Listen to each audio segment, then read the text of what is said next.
आणखी एक महत्त्वाची बातमी, साई रिसॉर्ट प्रकरणात अनिल परब यांची निर्दोष मुक्तता झाली आहे। खेडच्या अतिरिक्त जिल्हा व सत्र न्यायालयाने हा महत्त्वाचा निर्णय दिलाय। सर्व आरोपींची निर्दोष सुटका करण्यात आलेली आहे। रत्नागिरी जिल्ह्यातल्या दापोली तालुक्यातल्या मुरुडमध्ये हे साई रिसॉर्ट आहे। आरोपींवर CRZ मध्ये बांधकाम केल्याचा आणि त्यासोबतच खोटी कागदपत्रे गोळा केल्याचा आरोप होता। जमीन आणि बांधकाम हे स्वतंत्र घटक म्हणून न्यायालयाने निर्दोष मुक्तता केलेली आहे।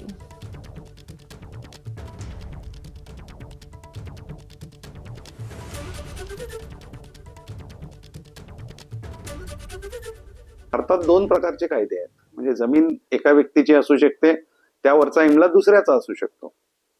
तशी इंग्लंडमध्ये वस्तुस्थिती नाही, तर वेगळा कायदा आहे, जमीन ज्याची त्याचीच बिल्डिंग। तर त्यानुसार कोर्टाने असं धरलं की त्यांनी रिसॉर्ट खरेदी करण्याची किंवा विभागासाठी ते विकावं जमीन मालकाने, असं होऊच शकत नाही। असं करणं म्हणजे गुन्ह्याचं कृत्य आहे, कारण ते त्याच्या मालकीचं नव्हे। आणि मग हा सगळा विचार करून कोर्टाने सगळा अभ्यास करून युक्तिवाद ग्राह्य धरून त्यांची निर्दोष मुक्तता केलेली आहे।